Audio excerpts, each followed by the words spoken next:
बच्चा का जो हमारा टॉपिक है वो क्या है, rights of a partner. Partnership जो हम कर रहे थे बेटा, पार्टनरशिप में जो आज का टॉपिक है वो हमारा क्या है, राइट्स ऑफ अ पार्टनर, यानी पार्टनर के क्या अधिकार हैं। तो बच्चा सबसे पहले आपको ये समझना है कि unless otherwise agreed by the partner the following rules apply. ये लाइन कहना क्या चाहता है बेटा, कि मैंने आपको ये बताया था कि पार्टनर्स के बीच में ना एग्रीमेंट होता है, पार्टनर्स के बीच में एग्रीमेंट होता है बेटा। उन्होंने एक रिटर्न डीड बनाया होता है, रिटर्न डीड, जिसको हम लोग नाम देते हैं पार्टनरशिप डीड। ठीक है, मान लो 3 पार्टनर है ए बी सी, अगर 3 पार्टनर्स के बीच में कोई भी बात तय हो रही है बेटा, तो उस बात को वो लोग इस डीड में लिखवा लेते थे और सारे पार्टनर साइन कर देते थे। तो बेटा जो भी बात इस डीड में लिख दी गई है ना, पार्टनर्स के बीच में जो भी तय हो गया ना, तो वही फॉलो किया जाएगा जो इस डीड में लिखा हुआ है। लेकिन सर अगर डीड में नहीं लिखा हुआ, तब क्या पार्टनर्स के राइट हैं, उसके बारे में हम बात कर रहे हैं। डीड में जो लिखा हुआ है तो डीड का ही फॉलो करेंगे, डीड में जो नहीं लिखा हुआ तो उस केस में पार्टनर्स के पास क्या क्या अधिकार हैं उसके बारे में हम बात कर लेते हैं अब। तो ये लाइन अब आपको क्लियर हो जाना चाहिए बेटा जी। दूसरी बात क्या कहता है, पहला पॉइंट जो डीड में नहीं लिखा तो पार्टनर का क्या अधिकार है, every partner has a right to take part in the conduct and management of the business. यानी बेटा रिया, सूफिया, अनीशा, ये 3 पार्टनर है मान लो, तो तीनों का अधिकार है कि वो बिजनेस को चला सकते हैं, उसके एक्टिविटी को कंडक्ट कर सकते हैं, है ना। मान लो सेल करना है, परचेज करना है, कोई भी एक्टिविटी है वो कंडक्ट कर सकते हैं और बिजनेस को मैनेज कर सकते हैं बेटा, ये इन तीनों का अधिकार है। ठीक है सर। दूसरा पॉइंट है बेटा, right to free access of all records, books and accounts of business. बेटा तीनों के पास ये अधिकार है, तीनों पार्टनर्स के पास, कि वो बिजनेस में जितने भी रिकॉर्ड्स रखे हुए बेटा, मान लो किसी एम्प्लॉय का रिकॉर्ड है, तो इसके पास, तीनों के पास अधिकार है कि उस एम्प्लॉय के रिकॉर्ड को खुलवा के चेक करवा सके। कोई बुक्स को देखना है बेटा, कोई भी बुक चेक करना है ना, मान लो लेजर बुक चेक करना है या कोई भी बुक चेक करना है, वो चेक कर सकते हैं। कोई भी बिजनेस का पीएनएल अकाउंट चेक करना है, बैलेंस शीट चेक करना है, ये लोग चेक कर सकते हैं। तो तीनों के पास अधिकार है कि वो एक्सिस है, उन लोगों के पास एक्सिस का मतलब अधिकार है कि कोई भी रिकॉर्ड्स को, बुक्स को, अकाउंट्स को ये चेक कर सकते हैं। तीसरी बात पे ध्यान देंगे बेटा कि partner who has contributed by the way of loan. इसको मैं पढ़ाने से पहले मैं आपको समझाना चाहूंगा बेटा, समझ लो पहले कि मान लो 3 पार्टनर है बेटा, रिया, सूफिया और गरिमा, और एक पार्टनर और ले लो अनीशा, 4 पार्टनर है बेटा। क्या हुआ बेटा, रिया ने बिजनेस में 2 लाख रुपए लगा रखा है, 1 लाख रुपए इसने लगा रखा है, गरिमा ने 2 लाख रुपए लगा रखा है, अनीशा ने मान लो 3 लाख रुपए लगा रखा है। ये तो इन लोगों ने कैपिटल लगा रखा है। कल को बेटा इन लोगों को और पैसे की जरूरत पड़ गई, तो इन लोगों ने सोचा कि बैंक से लोन ले लेते हैं। लेकिन फिर क्या हुआ, सूफिया ने ये बोल दिया कि भाई बैंक से लोन मत लो, मैं पैसे दे दूंगी 5 लाख रुपए जो हमें चाहिए और मैं लगा दूंगी। लेकिन सूफिया ने क्या कहा कि मैं यहाँ कैपिटल नहीं लगा रही, मैं इसी पैसे को एज अ लोन दूंगी अपने बिजनेस के अंदर। जो हम लोग बाहर से लोन लेते वो लोन समझ लेना मुझसे ले लिया, जो तुम लोग बाहर ब्याज देते वो लोन समझ लेना वो ब्याज तुम मुझे दे देना, बिजनेस वो ब्याज मुझे दे देगा, इंटरेस्ट ऑन लोन। ठीक है सर। तो भाई इन लोगों के बीच में तय हो गया कि सूफिया को ब्याज दिया जाएगा 8% पर एनम का सालाना। तो बेटा ये जो इन लोगों के बीच में तय हुआ है ना, वो यहाँ पे डीड में लिखवा दिया गया होगा कि इंटरेस्ट ऑन लोन जो है वो 8% पर एनम दिया जाएगा। ठीक है सर। तो बेटा अगर जो चीज डीड में लिख दी गई है तो वो डीड वाले ही फॉलो होगी, मैंने आपको बताया था। लेकिन सर अगर मान लो डीड में इन्होंने तय किया ही नहीं कि लोन पे कितना ब्याज देना है, तो बेटा interest on loan payable to partner, फिर पार्टनर को कितना इंटरेस्ट दिया जाएगा लोन पर, तब बेटा दिया जाएगा 6% पर एनम का, तब दिया जाएगा 6% पर एनम का। यानी अगर किसी पार्टनर ने लोन दिया बेटा और उसने तय नहीं किया उसको कितना ब्याज दिया जाएगा, तब वो पार्टनर का अधिकार है कि उस लोन पर 6% पर एनम का ब्याज मांग सकता है। ठीक है सर।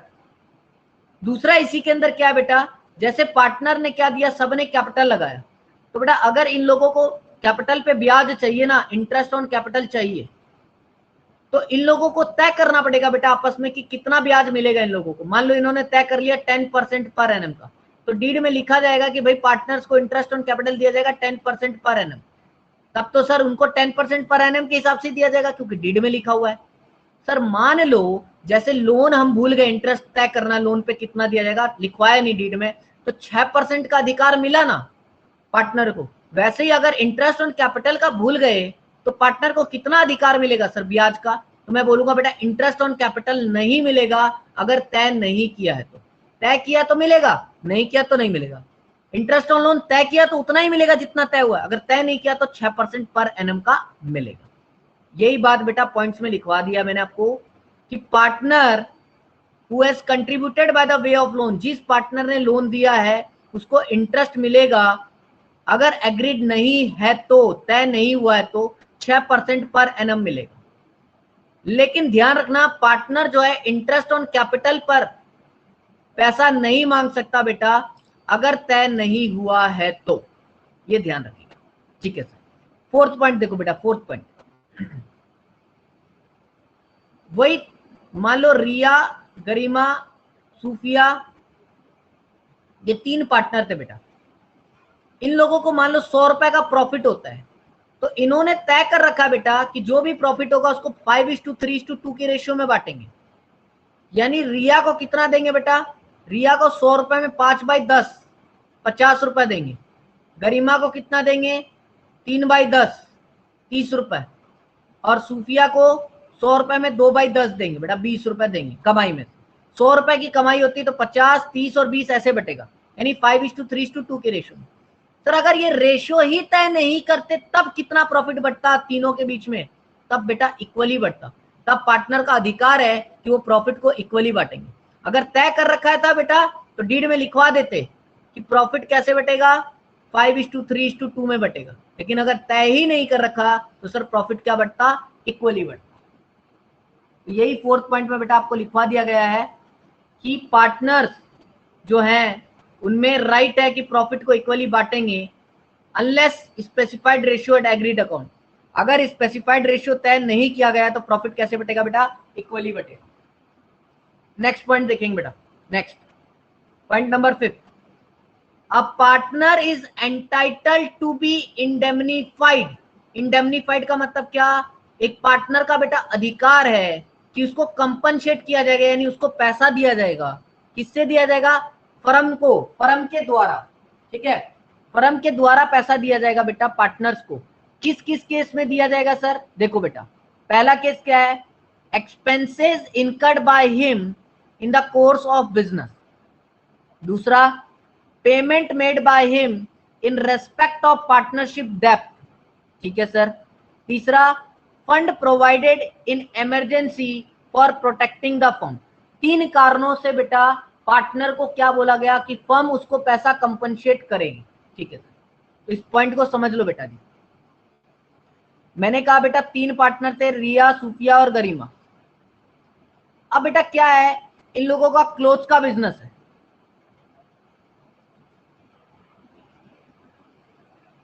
तो बेटा कल को ये लोग क्लोथ्स परचेज करते हैं अपने बिजनेस के लिए, तो पैसा कहां से देना चाहिए सर, बिजनेस में से देना चाहिए। तो मान लो अभी बिजनेस के पास पैसा नहीं है, गरिमा ने अपने पॉकेट में से अभी पैसा दिया है, तो बेटा गरिमा को यह अधिकार है कि वो बिजनेस से वो पैसा क्या करेगी, बिजनेस से यानी फर्म से वो पैसा उसको वापस मिलेगा, फर्म उसको कंपनसेट करेगी। यानी अगर नॉर्मल कोर्स ऑफ बिजनेस के अंदर वो पैसा किसी पार्टनर ने पे किया है तो फर्म उसका पैसा वापस करेगी। ठीक है सर। दूसरी बात क्या बोला सर, अगर फर्म का डेब्ट है, अगर फर्म का कोई कर्जा है सर, फर्म का डेब्ट है और पार्टनर ने क्या किया, पे किया बेटा जी। जैसे बिजनेस पे बेटा 5 लाख रुपए का लोन है, अभी बिजनेस के पास पैसे नहीं है बेटा उस लोन को चुकाने के लिए, तो गरिमा ने उस लोन को चुका दिया बेटा। पार्टनरशिप का कर्जा, पार्टनरशिप का डेब्ट किसने चुकाया, गरिमा ने अभी चुका दिया। तो जिस दिन बिजनेस के पास पैसे आएगा या जिस दिन बिजनेस क्लोज होगा बेटा, तो फर्म क्या करेगा, गरिमा को इस पार्टनरशिप का जो डेब्ट का जो पैसा गरिमा ने चुकाया था बेटा वो उसको वापस करेगा। ठीक है। तीसरी बात बेटा, अगर कोई फंड प्रोवाइड किया है इमरजेंसी में, सपोज करो जीएसटी यानी goods and service tax business को पे करना था गवर्नमेंट को, अभी बिजनेस के पास पैसे नहीं है बेटा, और ड्यू डेट आ चुका है, समय आ चुका है गवर्नमेंट को पैसा देने का, प्लांटी लगता, इसलिए गरिमा ने अभी अपने पॉकेट से भर दिया बेटा, तो इसलिए बिजनेस उसका पैसा उसको वापस करेगा। केस बताएं बेटा, पहला केस जो मैंने तुम्हें बता दिया कि अगर बिजनेस के दौरान यानी क्लोथ्स वगैरह कुछ खरीदा इस तरह का, तो उसमें पैसा अगर किसी पार्टनर ने जेब से भरा था, फर्म उसको कंपनसेट करेगा। अगर फर्म का कोई कर्जा था बेटा, किसी पार्टनर ने चुकाया तो फर्म उसके कर्जे को चुकाएगा बेटा, उसको वापस करेगा पैसा। और किसी इमरजेंसी केस में फर्म को बचाने के लिए अगर किसी पार्टनर ने पैसा पे किया है तो उसका भी पैसा उसको वापस किया जाएगा। नेक्स्ट पॉइंट देखेंगे बेटा जी, every partner has right in partnership property and it shall be applied exclusively for the purpose of partnership। अब इस बात को समझ लो बेटा,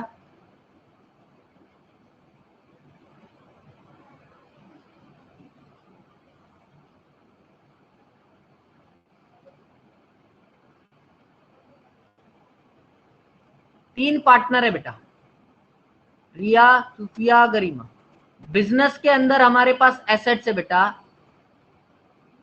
लैंड है 10 लाख का, बिल्डिंग है 10 लाख का, मशीनरी है 10 लाख का। मान लो बेटा ये इक्वल पार्टनर है, ठीक है, तो इन तीनों का बिजनेस के एसेट्स पर क्या है बेटा, अधिकार है। ये बिजनेस की क्या है, प्रॉपर्टी है, ये तीनों का इस पे अधिकार है। लेकिन बेटा अगर बिजनेस चल रहा है, ठीक है, तो इनका अधिकार तो है, लेकिन इस एसेट्स को, इस प्रॉपर्टी को किसके लिए इस्तेमाल किया जाएगा, बिजनेस के लिए ही इस्तेमाल किया जाएगा बेटा, बिजनेस के कर्जे को पे करने के लिए। अगर बिजनेस का कर्जा है उसको पे करने के लिए इस्तेमाल किया जाएगा। हाँ, बिजनेस का कर्जा अगर चुक जाता है, कोई कर्जा नहीं रहता, कल को बिजनेस बंद कर दिया जाता है और कर्जा खत्म है, किसी का कर्जा नहीं, तब पार्टनर इसको बेचकर अपने आप पैसे बांट लेंगे, वो बात अलग है। लेकिन बेटा अगर बिजनेस का कर्जा है जब तक, तब तक पार्टनर इस संपत्ति पर अपना अधिकार नहीं ले सकते। इनका अधिकार है, लेकिन अपने पर्सनल कर्जे को पे करने के लिए लोग नहीं चुका सकते, ये ध्यान रखना। तो यहाँ पे आपको समझ आ जाना चाहिए बेटा जी कि हर एक पार्टनर का अधिकार है फर्म की प्रॉपर्टी पर, और उसको यूज किया जाएगा बेटा for the purpose of partnership only, यानी बिजनेस के लिए ही इसका यूज किया जाएगा। अगर कर्जा नहीं है, बिजनेस क्लोज कर रहे हैं, तो पार्टनर आपस में उस चीज को बेचकर बांट सकते हैं पैसे को, कोई दिक्कत नहीं है। नेक्स्ट देखो बेटा, नेक्स्ट पार्टनर, जो पार्टनर है बेटा उन लोगों के पास पावर है to act in an emergency for protecting the firm from loss. बेटा तीन पार्टनर है, रिया, सुफिया, गरिमा। अब कोई भी पार्टनर क्या करेगा, मान लो कोई इमरजेंसी है और उसमें अगर वो तुरंत एक्शन नहीं लिया बेटा, अगर वो तुरंत एक्शन नहीं लिया तो फर्म को नुकसान हो सकता है बेटा, बिजनेस को नुकसान हो सकता है। तो बेटा पार्टनर को अधिकार है, एक्ट कर सकता है इमरजेंसी के अंदर, बिना किसी अदर पार्टनर से पूछे हुए वो इमरजेंसी के अंदर एक्ट कर सकता है, अपने कोई डिसीजन ले सकता है बेटा, है ना, ताकि फर्म को नुकसान से बचा सके।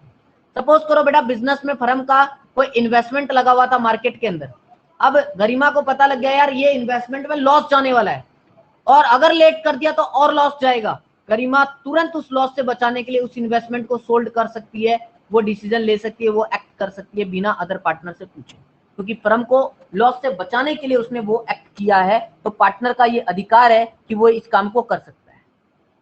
नेक्स्ट पॉइंट को समझेंगे बेटा,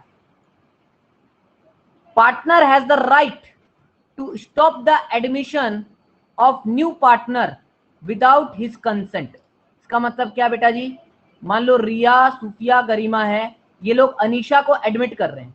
अब अनीशा को एडमिट कर रहे हैं सूफिया का कंसेंट के बिना, सूफिया को बताया ही नहीं, तो बेटा सूफिया के पास ये अधिकार है कि ये इसके एडमिशन को रोक सकती है, इसके एडमिशन को रोक सकती है। एडमिशन जब ही हो सकता है बेटा अगर सभी पार्टनर कंसेंट है, सभी पार्टनर कंसेंट तैयार है, जब भी एडमिशन हो सकता है, वरना एडमिशन नहीं हो सकता। फिर सुनो, मैंने तुम्हें पढ़ाया था बेटा पार्टनरशिप एट विल, जिसमें मैंने तुम्हें बताया था कि जब कोई डेट तय नहीं होता कि बिजनेस कब तक चलेगा, 10 साल 20 साल, अनलिमिटेड समय तक चल ही रहा है, जब तक तुम्हारा बन रहा है आपस में तब तक बिजनेस चलेगा। तो ये पार्टनरशिप एट विल समझाया था बेटा। तो मैंने तुम्हें इसमें ये समझा दिया था। तो इसमें क्या बोला कि पार्टनर का अधिकार है कि अगर पार्टनरशिप एट विल है और कोई पार्टनर फर्म को छोड़ के जाना चाहता है तो वो नोटिस दे देगा सभी पार्टनर को और फर्म को छोड़ के जा सकता है। रिया, सूफिया, गरिमा है, इन लोगों ने ये तय नहीं किया, इन लोगों का क्लोथ का बिजनेस था, लेकिन इन लोगों ने तय नहीं किया कब तक बिजनेस चलाना है, तो भाई इसका पार्टनरशिप एट विल है। कल को रिया इनको साथ छोड़ के जाना चाहती है, फर्म को छोड़ के जाना चाहती है, तो रिया क्या कर देगी बेटा, नोटिस दे देगी सूफिया को और गरिमा को और जा सकती है छोड़ के। लेकिन अगर पर्टिकुलर पार्टनरशिप है बेटा या फिक्स पीरियड के लिए पार्टनरशिप है, मान लो 5 साल के लिए पार्टनरशिप है, तो बेटा तीन रिया, सूफिया, गरिमा को 5 साल तक पार्टनरशिप में रहना पड़ेगा, जब भी पार्टनरशिप छोड़ सकती है, क्योंकि उनके 5 साल का एग्रीमेंट है। नेक्स्ट देखो, newly admitted partner shall not be liable, यानी shall be liable for any debt from the date of admission not for the previous debt। इस बात को समझा देता हूं बेटा जी मैं। मान लो बेटा तुम्हारा बिजनेस चालू हुआ था 2014 में और अनीशा को तुम एडमिट कर रहे हो बेटा जी 1 जुलाई 2018 को, तो बेटा अनीशा किस कर्जे के लिए जिम्मेदार होगी? जिस दिन अनीशा ज्वाइन हुई है ना बेटा फर्म में, उसके बाद के कर्जे के लिए वो जिम्मेदार होगी, लेकिन इससे पहले के यहां तक के कर्जे के लिए बेटा अनीशा जिम्मेदार नहीं होगी। ये पॉइंट इसके अंदर लिखा गया है। नेक्स्ट पॉइंट है बेटा, every partner has right to continue in the partnership and not to be expelled from it. बहुत इंपॉर्टेंट पॉइंट है, इसको समझ लेंगे आप। रिया, सूफिया, गरिमा और अनीशा, ये है बेटा, ये लोग पार्टनर है, ठीक है। तो क्या कहता है कि हर एक पार्टनर का अधिकार है, रिया, सूफिया, अनीशा, गरिमा सबका अधिकार है कि वो क्लोथ्स के बिजनेस में अपने आप को कंटिन्यू कर सकते हैं, अपने आप को बिजनेस में चला सकते हैं, अपना पार्टनर बनाए रख सकते हैं, अपने आप को बनाए रख सकते हैं। मान लो ऐसा नहीं है कि रिया मिलके, गरिमा मिलके, अनीशा मिलके सूफिया को हटा दे, ये इनकी मर्जी नहीं चलेगी। हाँ, सूफिया अगर अपनी मर्जी से छोड़ना चाहे तो नोटिस देकर छोड़ सकते हैं, लेकिन बेटा रिया, सूफिया और रिया, गरिमा और अनीशा चाह कर तीनों मिलकर भी सूफिया को पार्टनरशिप से नहीं हटा सकते। हर एक पार्टनर का अधिकार है यहाँ पे फर्म के अंदर कंटिन्यू रहना। लेकिन बेटा अगर ये हटाना चाहते हैं तो ये तीनों मिलकर कोर्ट के अंदर एक केस करके हटा सकते हैं, या जजमेंट डिपेंड करता है कोर्ट का, वो आगे के पॉइंट पे आपको समझाएंगे, अभी नहीं। तो आप ध्यान रखना है अभी तो आपको इतना कि हर एक पार्टनर का पार्टनरशिप के अंदर अधिकार होता है, बाकी पार्टनर मिलकर उसको नहीं हटा सकते जब तक वो पार्टनर नहीं हटना चाहता, वो फर्म नहीं छोड़ना चाहता। नेक्स्ट पॉइंट देखो बेटा, एवरी आउटगोइंग पार्टनर, यहां इसको करेक्ट करेंगे थोड़ा सा, एवरी आउटगोइंग पार्टनर हैज, काट दो बेटा, every outgoing partner has a right to carry on competitive business under certain condition। अब देखो इस बात को समझ लो, क्या कहना चाहता है बेटा ये। रिया, सूफिया, गरिमा, ये 3 पार्टनर थे बेटा।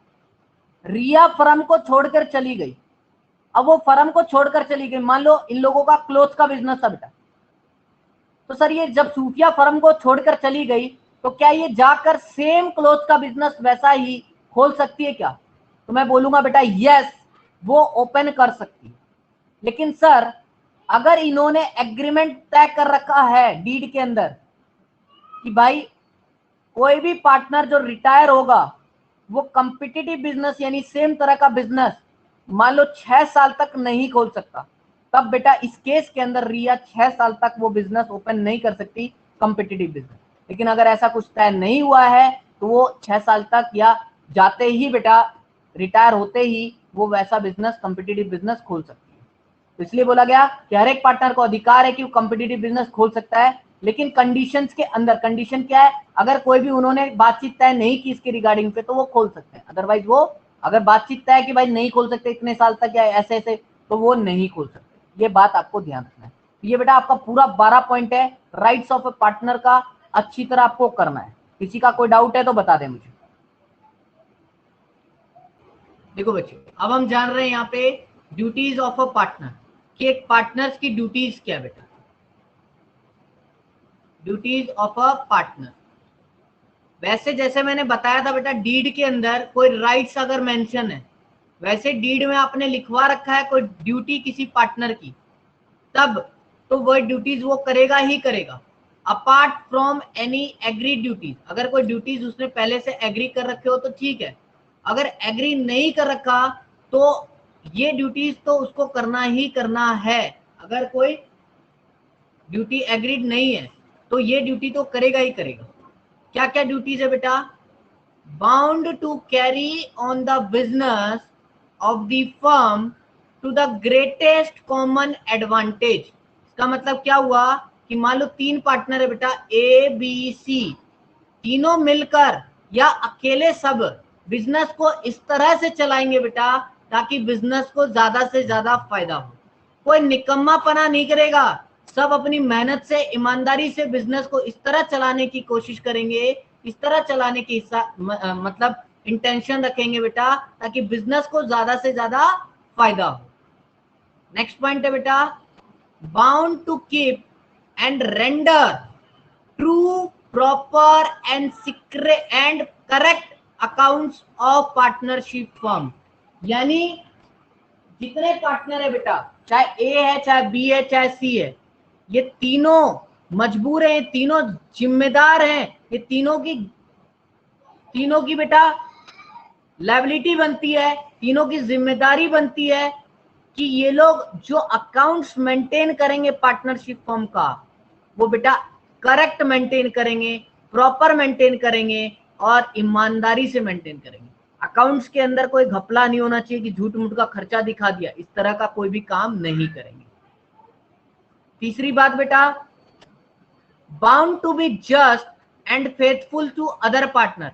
जितने पार्टनर है, हर एक पार्टनर एक दूसरे के साथ कोई धोखाधड़ी का इंटेंशन नहीं रखेगा, सब एक दूसरे के प्रति ईमानदार रहेंगे। फोर्थ पॉइंट देखो बेटा, पार्टनर shall not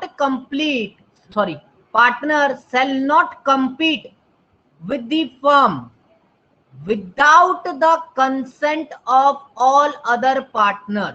देखो ये पॉइंट मैं तुम्हें समझा देता हूं बेटा। क्या बोला कि कोई भी पार्टनर फर्म के साथ कंपटीशन नहीं करेगा। मान लो बेटा ए बी सी का क्लोथ्स का बिजनेस है पार्टनरशिप के अंदर, और ए का बेटा सोल प्रोप्राइटर के रूप में भी अपना एक क्लोथ्स का बिजनेस है। तो बेटा ए का जो सोल प्रोप्राइटर का बिजनेस है वो इस फर्म के साथ, यानी एबीसी फर्म के साथ, जिसमें कि वो खुद भी पार्टनर है और उसका खुद का भी अलग से क्लोथ्स का बिजनेस है, वो उसके साथ कंपीट नहीं करेगा।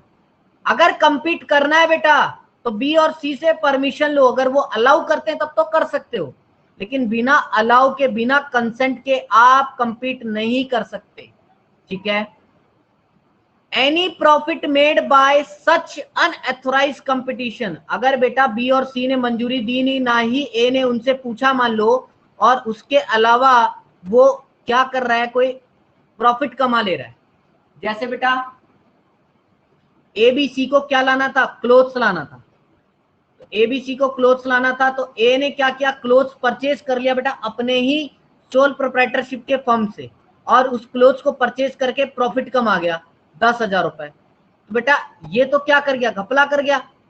तो अगर कोई भी ऐसा प्रॉफिट बना रहा है अनऑथराइज्ड कोई पार्टनर, तो बेटा अगर फर्म को पता लग गया, यानी एबीसी फर्म को, यानी बी और सी को पता लग गया, तो बी और सी उस 10,000 रुपए को प्रॉफिट को वापस मांगेंगे, किससे, ए से, वो क्लेम कर लेंगे। ये बोला गया। आगे देखो बेटा, partner must not make secret profit. ऐसा नहीं होगा बेटा कि ए बी सी है और बी के, और एक दिन ना दुकान पे ए और सी दोनों ही नहीं थे, बी आया, बी जो दुकान पे था उसने कस्टमर को माल बेचा, उससे 5,000 रुपया प्रॉफिट कमाया, और ए और सी को क्या बताया यार, कस्टमर को 4,000 प्रॉफिट में माल बेच दिया, 1,000 का घपला खुद ही रख लिया। बेटा ऐसा कोई पार्टनर नहीं करेगा, सीक्रेट प्रॉफिट कोई भी नहीं बनाएगा, इंटेंशन नहीं होना चाहिए बेटा किसी भी पार्टनर का। आगे समझो, ये इनकी ड्यूटीज है कि ऐसा ऐसा आप लोगों को नहीं करना है और ये करना है। Every partner is bound to act within the scope of his actual authority. यानी बेटा मान लो 3 पार्टनर थे ए बी सी, और ए को ये पावर दी गई थी, अथॉरिटी दी गई थी कि अगर आपको कोई डीलिंग करनी है तो बेटा आप अपने ए जो है आप 5 लाख तक की डीलिंग बिना बी और सी से पूछे कर सकते हो, 5 लाख की डीलिंग बिना बी और सी से पूछे कर सकते हो। तो बेटा बी को यानी हर एक पार्टनर को जितनी अथॉरिटी है उसके हिसाब से काम करना चाहिए, उसके हिसाब से एक्ट करना चाहिए, है ना, जितनी अथॉरिटी उसके हिसाब से। ठीक है सर। लेकिन मान लो बेटा ए ने उसको 5 लाख की अथॉरिटी दी गई थी और वो कोई कस्टमर था राजू, राजू को मान लो बिल्डिंग बनवाना था और ये फर्म का काम था बिल्डिंग बनाने का, राजू को 20 लाख का बिल्डिंग बनाना था और ए ने उससे हाँ भर लिया कि हाँ जी आपका ये जो बिल्डिंग जो बनाना है हम आपको 16 लाख रुपए में बना के दे देंगे, जबकि उस बिल्डिंग में खर्चा होना था बेटा 22 लाख रुपए। तो जो 6 लाख रुपए का लॉस है ना बेटा वो कौन भरेगा, इस बात को समझो। तो if the exceed his authority, अगर पार्टनर जो अपने अथॉरिटी से बाहर की डीलिंग कर लेता है जैसे ए ने कर लिया, तो वो क्या करेगा बेटा, कंपनसेट करेगा अदर पार्टनर को भी लॉस के लिए, unless they ratify his act. तो वो अपने लॉस के लिए क्या करेगा बेटा, उसको कंपनसेट करेगा। तो अब यहाँ लॉस कितने का हो गया, 6 लाख रुपए का। अब ये जो लॉस, अगर इनमें से जितना लॉस बी और सी भुगतेंगे ना 6 लाख में, तो वो लॉस किसको देना पड़ेगा बेटा, ए को, इनको कंपनसेट करना पड़ेगा, जो भी इनको लॉस हुआ है वो इसको कंपनसेट करना पड़ेगा। तो ये आपको ध्यान रखना है बेटा। ये 6 जो है वो क्या है, ड्यूटीज हैं पार्टनर्स के। तो अच्छी तरह 6 ड्यूटीज और 12 हमने राइट आपको आज कराया है, इसको अच्छी तरह कर लो।